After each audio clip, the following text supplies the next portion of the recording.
Bom dia.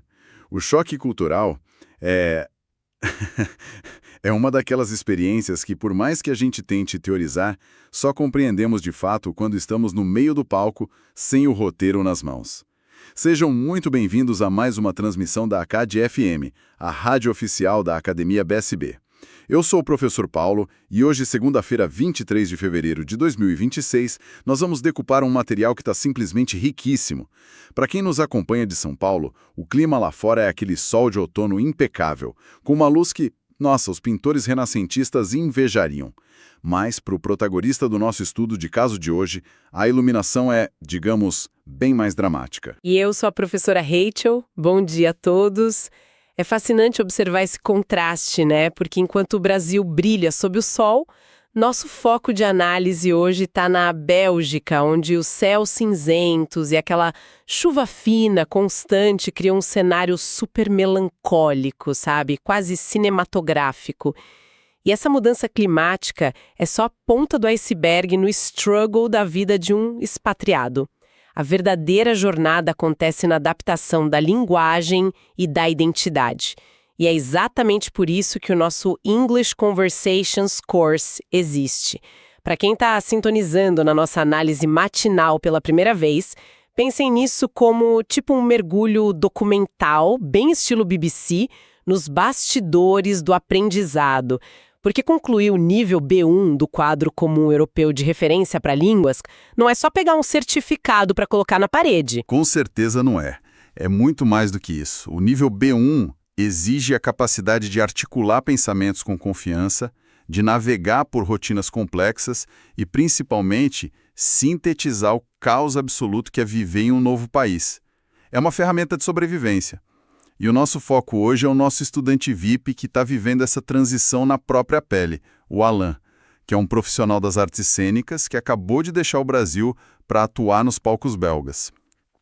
Nossa missão aqui, ao analisar as anotações da aula dele, os famosos class notes, não é ficar corrigindo exercícios como se fosse ensino fundamental, mas sim desvendar o vocabulário de sobrevivência e os tempos e espaços da nova vida europeia dele.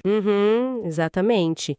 É ver como ele se apropria dessa nova realidade, o que já nos leva direto para o primeiro pilar das anotações dele, que é focado no vocabulário da rotina atual, Current Class Vocabulary.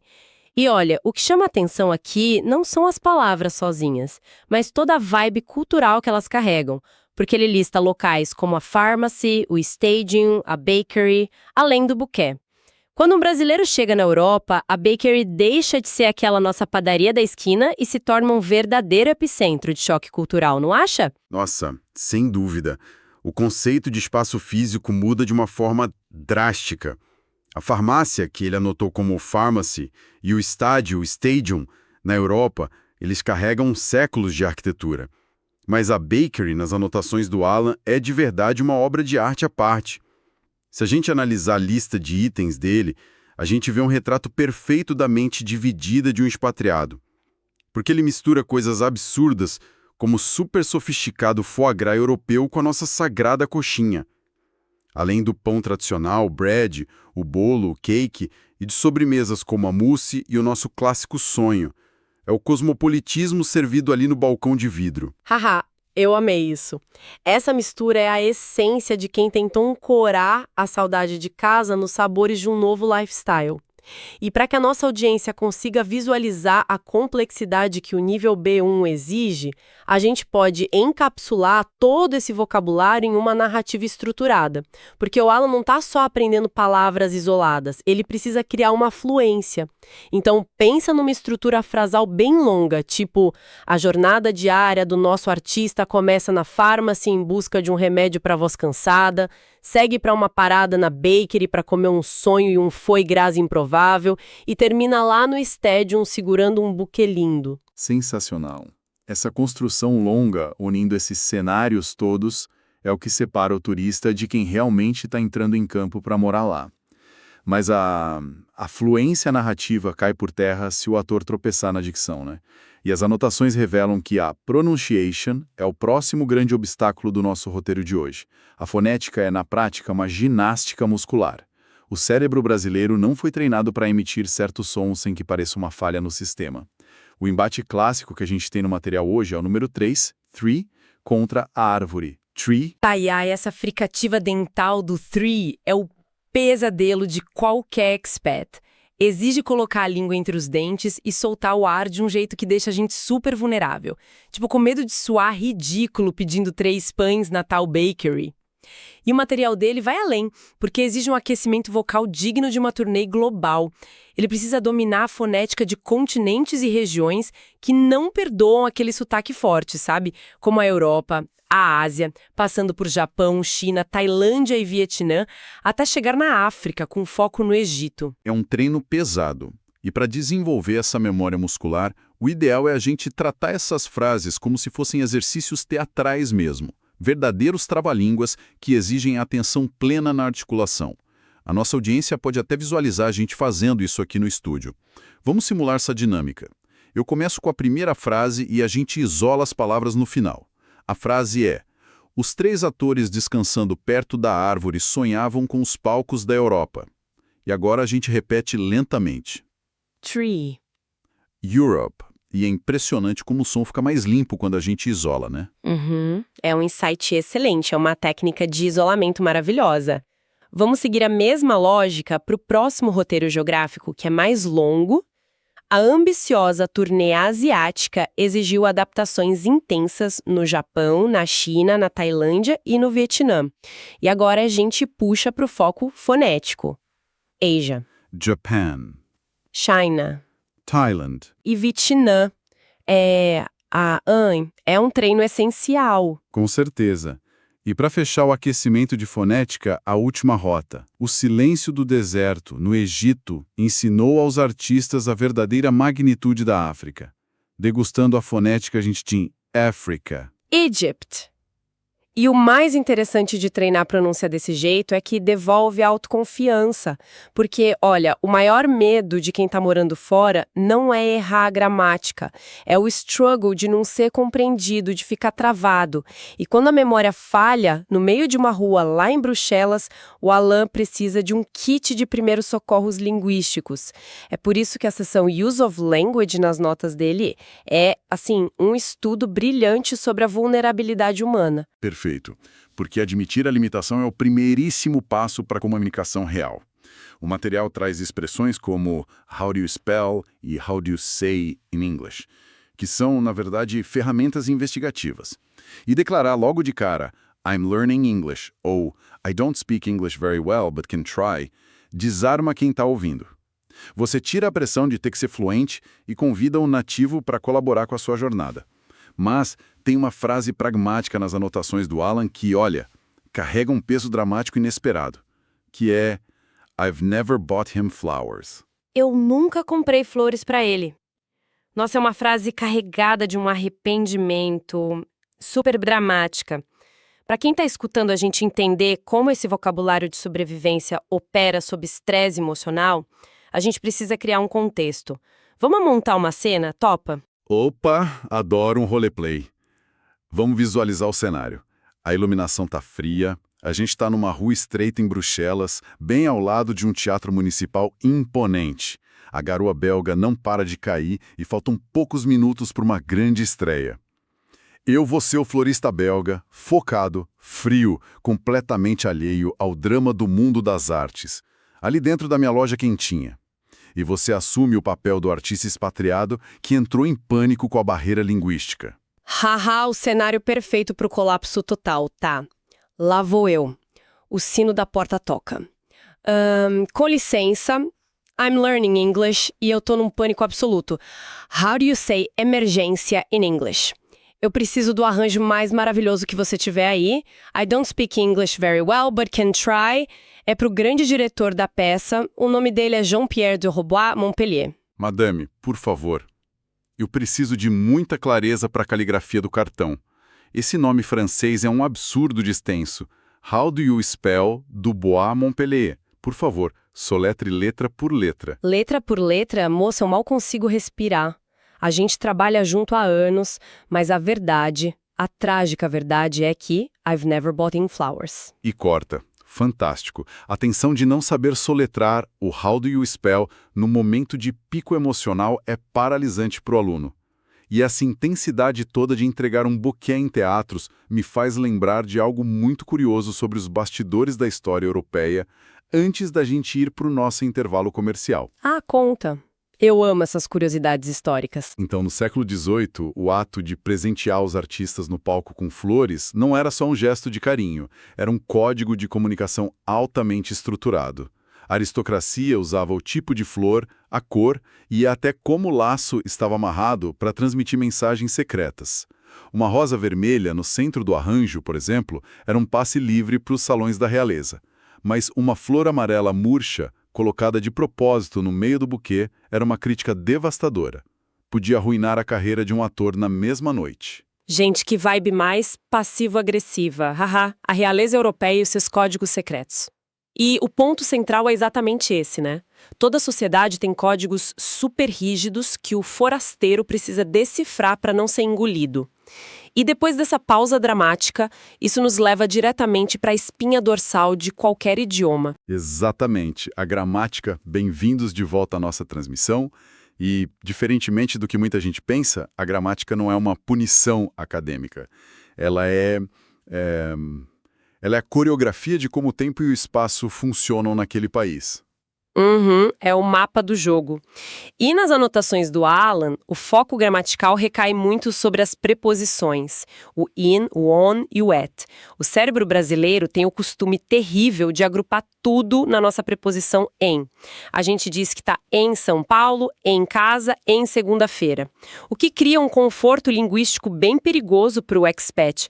Quando o Alan tenta mapear a Bélgica, usando a nossa lógica, dá um curto-circuito. Porque o inglês exige uma precisão tridimensional, né? O in é usado para imensidões, para as fronteiras amplas ou períodos longos nos quais você está inserido. Então, geografia, como países ou cidades, e tempo, como anos e meses. O on já exige contato, a superfície, dias da semana, datas exatas no calendário, e o at é o ponto específico, o alvo, uma hora exata no relógio, ou um local comercial, tipo at the bakery. E o erro clássico dos estudantes que a gente vê todo dia é ouvir um brasileiro dizer algo como I go to church in Sunday. Eles tentam traduzir o no domingo usando o in, tem uma recusa psicológica em aceitar que os dias da semana pedem essa superfície de contato da preposição on. A forma correta, e a gente ri porque a gente já errou muito isso viajando pelo mundo, é falar I go to church on Sundays. Perfeito. E para ajudar a navegar esse tempo, o material também aborda os advérbios de frequência e os números ordinais. Os advérbios funcionam como um termômetro na vida do Alan. Eles vão da escala absoluta de 100%, usando always ou every, tipo I always practice my lines, até o vazio do 0% de frequência, que é o never. I never miss a rehearsal. É a ferramenta que ele usa para estruturar perguntas e respostas sobre a rotina. E os números ordinais acompanham isso. A gente vai da base do primeiro, first, segundo, second, até chegar nas terminações com aquele TH temido, como o 19º, o 19th. Isso é vital não só para falar datas, mas para a própria localização física. Saber em qual andar fica o estúdio de ensaio, tipo no first ou no second floor, é uma questão de sobrevivência espacial na Europa. O que, aliás, alimenta uma discussão maravilhosa que surge na sessão de reading da aula dele. Ah, sessão de leitura. Eu confesso que me empolguei aqui e criei um título bem peculiar, com aquela pegada SEO de manchete, para apresentar essa leitura de hoje. O título é Choque Cultural 101, o guia definitivo de sobrevivência do expatriado entre fusos horários e padarias locais. A abordagem dessa leitura traz um tom super jornalístico sobre as premissas de localização e tempo, o famoso when contra where, o quando contra o onde. E eu tenho uma opinião fortíssima sobre isso, e vou defender o meu lado. E lá vem, quero só ver qual é a tese. A minha tese é que o verdadeiro inimigo de quem muda de país, o que destrói a sanidade do expatriado, é o where, a geografia. Se perder nos bairros, não saber ler os códigos dos vénios na Europa. O espaço físico tira a sua independência de uma forma muito agressiva. Olha, Eu respeito o seu ponto, mas eu discordo apaixonadamente. O espaço físico, cara, você resolve com Google Maps e paciência. O verdadeiro monstro é o when, a cronologia. A mudança de fuso horário, a rotina esmagadora, o clima de manhã que parece de noite. O tempo na Europa não é maleável como no Brasil. A pontualidade é uma faca afiada. Você chegar 5 minutos atrasado muda todo o vibe de uma reunião. Mas o tempo você ajusta o relógio e se acostuma. Agora, a arquitetura europeia foi desenhada para confundir invasores. Se vira numa rua medieval achando que está indo para Bakery e acaba numa praça que não faz o menor sentido geográfico. O where é um labirinto ativo contra o aluno. Haha, o labirinto do where é um argumento válido, confesso. Mas essa sua visão de tempo me lembra muito uma frase sobre ritmo no mundo das artes, especialmente depois dessa nossa pausa dramática para o segundo intervalo comercial. Estamos de volta. A frase diz o seguinte: a vida, assim como a gramática, depende de entrar no palco no timing certo. A diferença crucial entre estar on time e in time. Nossa, essa distinção é brilhante. On time é bater o ponto no horário cravado, a pontualidade matemática. Mas estar in time é chegar com margem de respiro. Há tempo de se preparar antes que a cortina suba. É ter folga para respirar.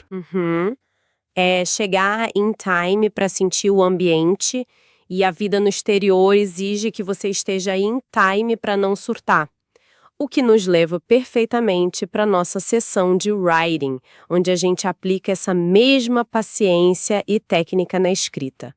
A crítica de arte aplicada à redação do Alan. O propósito aqui é avaliar o first draft, o primeiro rascunho de apresentação pessoal dele. Vamos lá. Eu vou ler o Caos Adorável, que foi o primeiro rascunho do Alan. Ele escreveu assim: My name is Alan. I am from Belgium. My nationality is Brazilian. I go to work at 7 a.m. I return from work at 10 p.m. I have a husband. His name is Jean. He is from Belgium. I don't have a pet. My mother's name is R-L-E-T-E. My mother was born in 1971. Ai, é muito fofo, mas é uma montanha-russa, né? A gente tem que fazer uma crítica bem teatral aqui. Ele se mudou para a Bélgica faz pouco tempo. E a primeira coisa que ele escreve é I am from Belgium. Ele criou um conflito de nacionalidade hilário aqui. Eu sou da Bélgica, minha nacionalidade é brasileira. O coitado tá tão imerso no processo de expat que já mudou a própria origem. Ele tá precisando urgente de uma direção de palco aqui. Totalmente. E a transição de ideias, então. Ele fala de uma rotina de trabalho exaustiva das 7 da manhã às 10 da noite, apresenta o marido Jean e do nada soltam I don't have a pet. Sem contar a mãe, Arlete, nascida em 1971, soletrando o nome como se estivesse gritando. A gente precisa intervir. Como professores, a gente pega esse primeiro rascunho e cria um feedback. Um segundo rascunho. Exato, a gente dá aquela lapidada. Para consertar esse conflito geográfico, a gente ajusta a estrutura para algo como I live in Belgium, but I am from Brazil. Isso já resolve o where dele, e para dar uma fluidez na transição sobre a vida pessoal, a gente pode juntar os pontos. Because I work from 7 a.m. to 10 p.m., I don't have a pet, but I live with my husband Jean, who is from Belgium. Dá outro lifestyle pro texto, né? Uma fluidez que parece de um falante nativo. E aí, para a versão final do texto, ele ficaria tão polido e pronto que já poderia ser publicado no tapete vermelho do blog da escola. A nossa audiência pode até conferir textos assim em students.academiabsb.com.br/blog. É ver a evolução acontecer em tempo real. É muito gratificante. E falando em evolução, a gente chega agora nas estatísticas da aula. Tanto hoje, né? Passamos por vocabulários inusitados de padarias belgas, decodificamos a gramática do tempo e do lugar e ajustamos a fonética do mundo todo. E os números do Alan dentro daquele framework do CFRL são dignos de aplausos em pé. A gente precisa celebrar isso de forma apoteótica. Os dados mostram um crescimento ativo de 31 palavras na sessão de hoje. Isso eleva o repertório abrangente dele para invejáveis 1.101 palavras. Além disso, ele sustentou 48 minutos de fluência oral e o desvio fonético dele, aquele ajuste do sotaque, ficou em apenas menos 18%. É um controle de palco absurdo. É um desempenho de estrela, mas de um jeito bem leve, bem humorado, a gente precisa lembrar que todo grande artista ensaia muito antes do show, né? A metodologia da academia exige o dever de casa. Existe um tesouro escondido nas referências bibliográficas dessa aula que é essencial. Guia super completo sobre os números ordinais, sobre as preposições de tempo e lugar que a gente tanto debateu e as regras do presente simples. Dominar esses arquivos é o segredo para o Alan e para quem está escutando controlar o tempo e o espaço lá fora. Com certeza. Não tem atalho. O material de apoio precisa ser consumido. Até porque o nosso próximo escopo linguístico, o Upcoming Linguist Scope, promete um suspense dramático e excitante. No nosso próximo encontro, a gente vai entrar no mundo das WH Questions, o poder absoluto de saber perguntar quem, quando e onde.